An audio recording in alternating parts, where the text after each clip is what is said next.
tão grande, tão imenso, tão inconcebível para a mente humana. Mas esse Deus veio, se fez presente, se fez disponível para os homens em Jesus Cristo.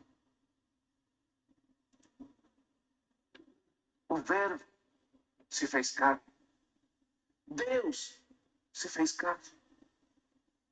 Toda a plenitude, a grandeza de Deus se concentrou totalmente na pessoa do Senhor Jesus Cristo.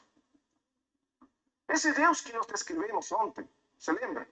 Que nós falamos ontem, esse Deus que, de alguma maneira, é nos revelado na sua grandeza, aí em Isaías, capítulo 40, esse Deus se fez carne e apareceu. Então, lembra que no livro de Jó faz aquela pergunta incisiva,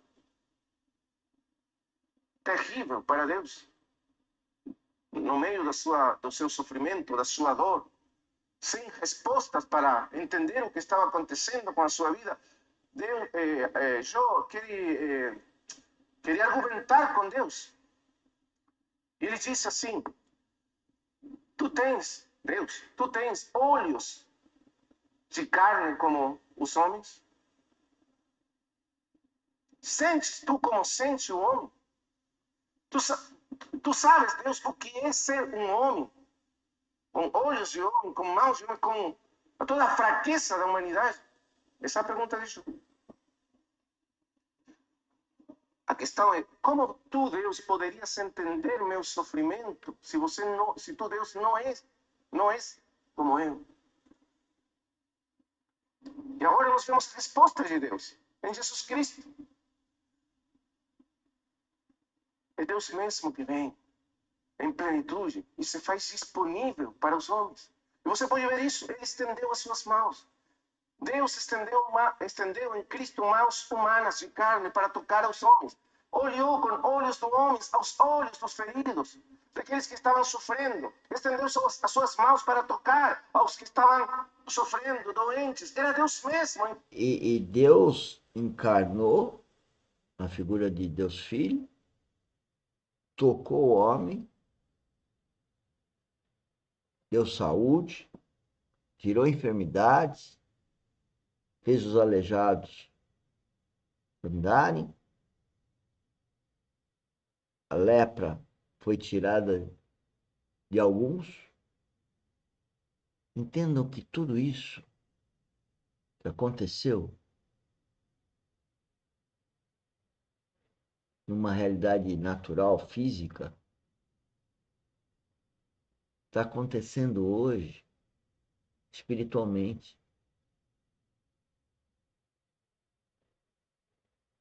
Quando qualquer enfermidade, se Deus quiser, ele tira.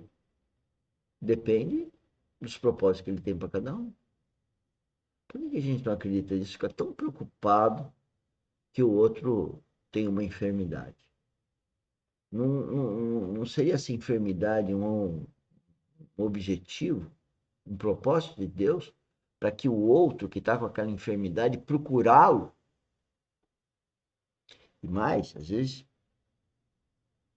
a pessoa tem Cristo e fica adoecida. E aí? Por que ficou adoecida?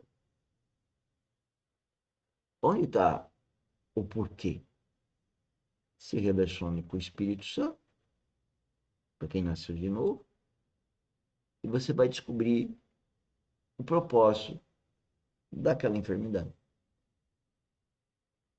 Porque mesmo com a enfermidade, que ninguém gosta, o Filho de Deus, que tem uma certa maturidade, ele vai ver o problema no relacionamento com Deus, não nas coisas para fora. Quer seja o problema da pandemia, se vai ser vacinado ou não vai. Tem gente que dorme preocupado que vai ser contaminado com um lençol que está sujo de bactérias.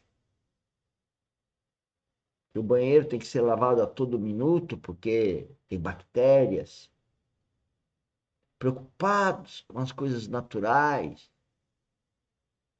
Não estou dizendo para não limpar o banheiro, né? Nem para não trocar os lençóis, mas tem uma coisa infinitamente mais importante que contamina. É a falta do Espírito Santo. É a falta de Deus habitando em nós. É a falta de uma vida cristocêntrica, onde a verdadeira transformação vai proteger a gente de qualquer coisa. Ou melhor, protege do inimigo. Isso está no Pai Nosso, quando fala para não deixar cair em tentação. Quem é atentador? Quem nos leva a xingar o outro, a agredir o outro, a fingir que o outro não está falando consigo? Quem nos leva a não perguntar uma dúvida, a ser soberbo em achar que está ouvindo e está entendendo na lata? Eu hoje tive uma reunião que eu fiquei até aborrecido, porque eu queria entender o que ele estava falando. Eu amo a pessoa que está falando. Eu quero entender o que ela quer dizer. E ela não conseguia falar porque eu cortava toda hora para entender o que ela quer dizer. Fiquei aborrecido. Mas eu não posso deixar de amar uma pessoa porque o que ela fala eu não entendo. Eu tenho que falar, não entendi. Eu podia. E aí, às vezes, eu sugeria uma coisa para ver se eu estava entendendo.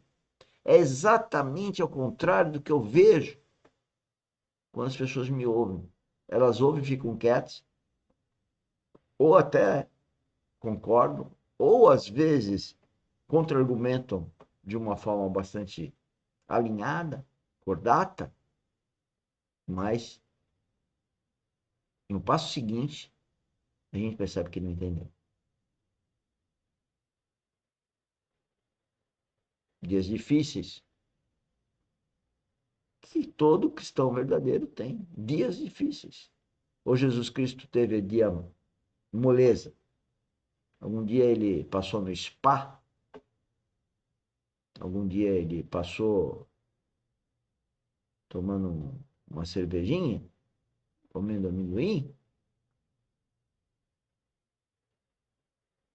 ou ele passou falando a verdade.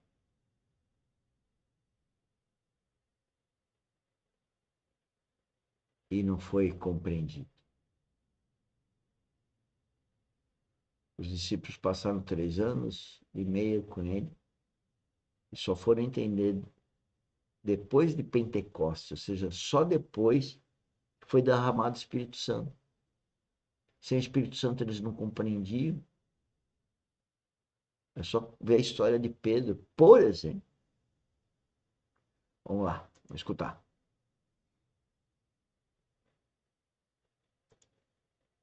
Cristo tocando os homens, falando com os homens, tendo compaixão dos homens, curando todos os doentes. Deus mesmo, feito homem, a plenitude dele em Cristo, tocando aos homens. Por isso ele disse: o reino de Deus dos céus está Aqui. aqui. Está aqui, senhores. Aqui, aí, aqui. Esse é o Senhor Jesus Cristo, a plenitude desse reino, aqui e agora, disponível, cheio de graça e de verdade para nós. É um termo que a Bíblia usa, é que o Filho de Deus, ou um grupo de filhos de Deus, é o encontro do céu e da terra. Que o Filho de Deus tem uma vida natural e sobrenatural. É o encontro do céu e da terra, é espiritual. Então vamos para as bem-aventuranças agora. O Senhor falando, bem-aventurados, extremamente felizes. Quem? Os pobres em espírito. Se você ler a passagem paralela, vamos ler aí, e em Lucas, capítulo 6, você vai ver uma diferença importante que nos ajuda a entender essa expressão do Senhor aí. Lucas, capítulo 6, versículo 20.